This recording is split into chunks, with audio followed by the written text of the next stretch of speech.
बिस्मिल्लाहिर्रहमानिर्रहीम। अस्सलाम वालेकुम। टेक हैप्पी के चैनल में आपको खुश आमदीद। उम्मीद है कि आप खैरियत से होंगे और MS एक्सेल की जो ट्रेनिंग वीडियोस हैं उनको आप देख रहे होंगे। आपसे रिक्वेस्ट है, अगर चैनल पर नए हैं, अभी तक सब्सक्राइब नहीं किया तो काइंडली चैनल को सब्सक्राइब करें, बेल आइकन को लाजमी पुश कर दें ताकि पूरा कोर्स जो है उसका नोटिफिकेशन आपको आसानी से मिलता रहे। जैसा कि आपको मालूम है, पिछली वीडियोस में जो मैंने एक्सेल का मेन्यू बार शुरू किया हुआ है, अगर आपने वो नहीं देखी तो काइंडली पहले उन वीडियोस को जो है ना प्लेलिस्ट में जाके देख लें।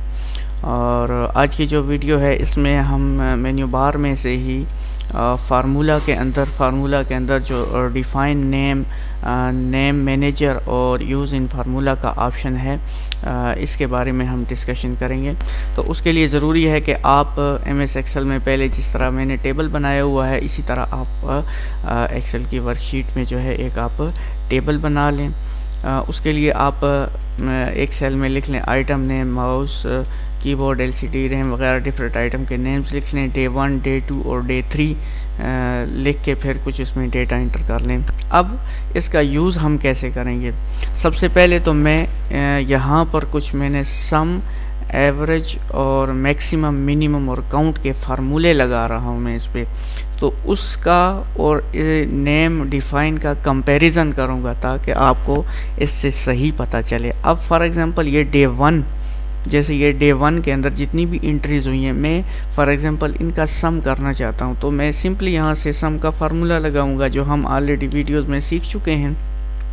सम का फार्मूला लगा के ब्रैकेट शुरू करूँगा और डे 1 की जितनी भी जो रेंज है ये मैं सेलेक्ट करके ब्रैकेट बंद करूँगा, इंटर कर लूँगा, 100 मेरे पास आंसर आ जाएगा। इसी तरह डे 1 की एवरेज अगर मैं निकालना चाहता हूँ इक्वल टू ABERAG एवरेज लिख के, तो फिर मुझे रेंज सेलेक्ट करनी पड़ेगी।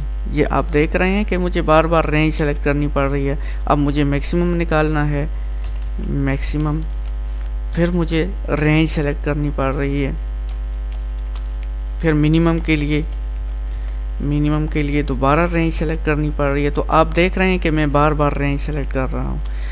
तो काउंट के लिए भी सेम मुझे इसी तरह ही करनी पड़ेगी। इसको मैं डिलीट कर दूँ। तो आपने देखा कि मैंने डे 1 के लिए जब मैं इनका सम निकालना चाह रहा था तो मुझे बार बार रेंज सेलेक्ट करना पड़ी। एवरेज निकालनी चाहिए, मुझे बार बार रेंज सेलेक्ट करनी पड़ी। मैक्सिमम, मिनिमम, काउंट के लिए मुझे बार बार अगेन एंड अगेन रिपीट करना पड़ती है। तो कोई ऐसा तरीका हम ढूंढ लेते हैं कि मुझे सिर्फ यहाँ से ये डे 1 लिखना पड़े या कोई और नाम मैं ले लूँ ताकि मुझे फिर ये बार बार रेंज सेलेक्ट ना करनी पड़े। तो उसके लिए मैं यहाँ सम पर क्लिक कर लिया मैंने।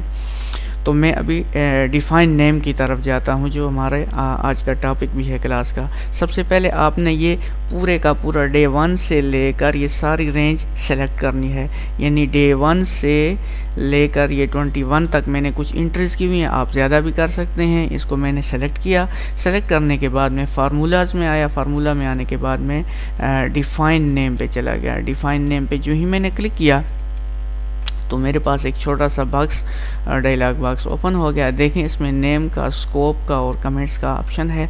अब रेफर टू में ये जो डेटा की रेंज है ये इसने खुद सेलेक्ट की हुई है, क्योंकि ऑलरेडी मैंने सिलेक्शन करने के बाद जो है ना डिफाइन नेम पर क्लिक किया था। अब इसका नेम जो है ये डे 1 इसने खुद से ले लिया है। यहाँ पर मैं चेंज भी कर सकता हूँ लेकिन मैं डे 1 ही रहने दूँगा। स्कोप में यहाँ देखें, स्कोप में यहाँ पर आप इसको वर्कबुक में रखना चाहते हैं, शीट 1, शीट 2, शीट 3। अगर आप इसका फ़ायदा क्या है, वर्कबुक में रखेंगे तो पूरी की पूरी वर्क, यानी sheet 1, sheet 2, sheet 3, sheet 4, sheet 5, sheet 6 वगैरह भी जब आप लेंगे तो ये उसके ऊपर भी ये अप्लाई होता रहेगा। लेकिन अगर आप शीट 1 पे करेंगे तो ये डिफाइन नेम सिर्फ शीट 1 पे वर्क करेगा, शीट 2, शीट 3 और बाकी पे नहीं करेगा। तो इसका बेस्ट ऑप्शन यही है कि आप इसको वर्कबुक पर कर लें, वर्कबुक पे, ठीक है जी।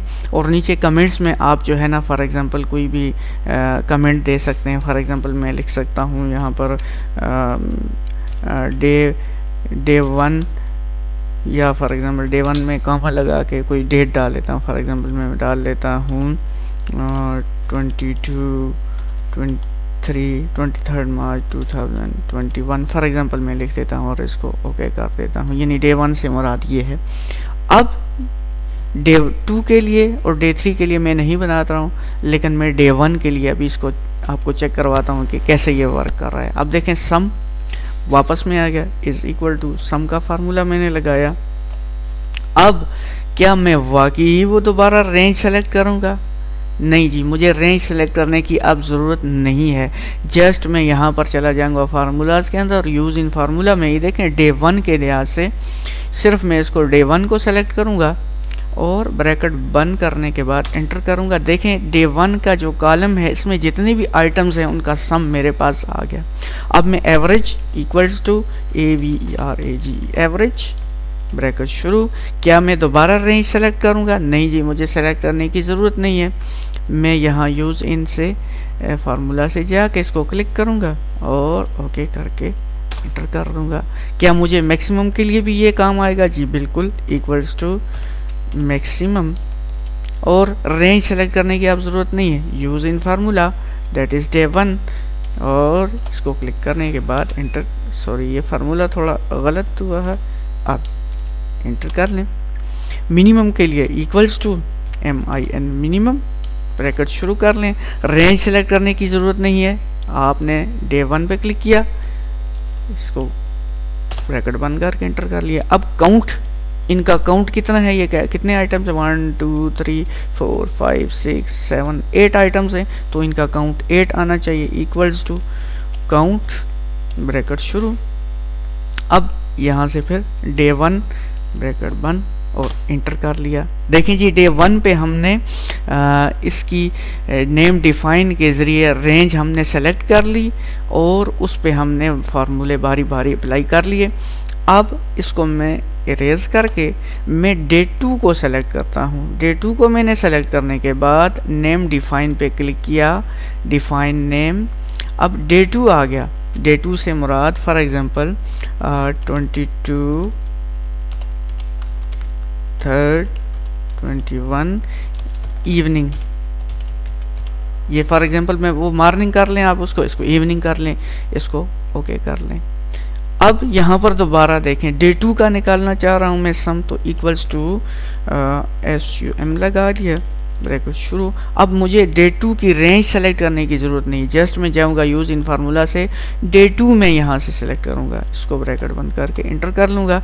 डे 2 का एवरेज अगर मैंने निकालना हो तो फिर मैं इज इक्वल टू एवरेज लगाऊँगा और यहाँ से डे 2 को सेलेक्ट करूँगा और ब्रैकेट बंद करके इंटर कर। देखें डे 2 की मैक्सिमम निकालनी है तो इक्वल्स टू मैक्स, यहाँ से डे 2 सेलेक्ट किया, इंटर कर लिया। इसी तरह मिनिमम के लिए इक्वल्स टू मिनिमम और डे 2 इसको इंटर कर लिया। काउंट डे 2 का equals to minimum, sorry count, यहाँ पर काउंट लगाना है, ब्रैकेट शुरू और यहाँ से डे 2 और इंटर कर लिया। अब ये डे 2 का, डे 3 का जो है ना आप खुद करेंगे और मुझे फिर कमेंट में उसका बताएंगे कि आपको इससे क्या रिजल्ट मिला। अब इसमें एक छोटी सी बात और ऐड कर देता हूँ। फॉर एग्जांपल यहाँ से बैटरी के बाद मैं एक और चीज़ ऐड करता हूँ या कोई वैल्यू यहाँ से ऐड करता हूँ 55, तो याद रखें ये इसके अंदर नहीं आएगी।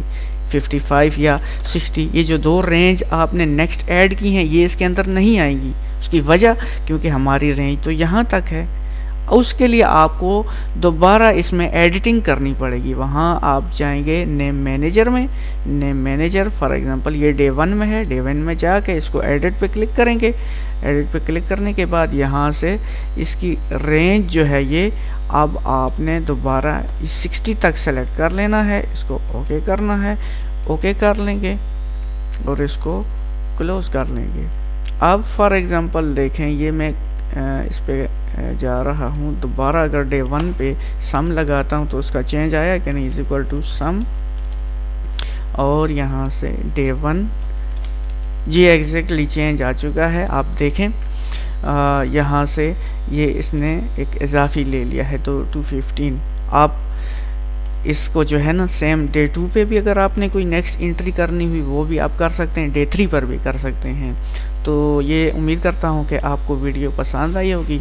अगर आपने चैनल को सब्सक्राइब नहीं किया काइंडली सब्सक्राइब करें और वीडियो पसंद आए तो कमेंट सेक्शन में अपनी राय दें और दोस्तों के साथ शेयर ज़रूर करें। आपका बहुत बहुत शुक्रिया।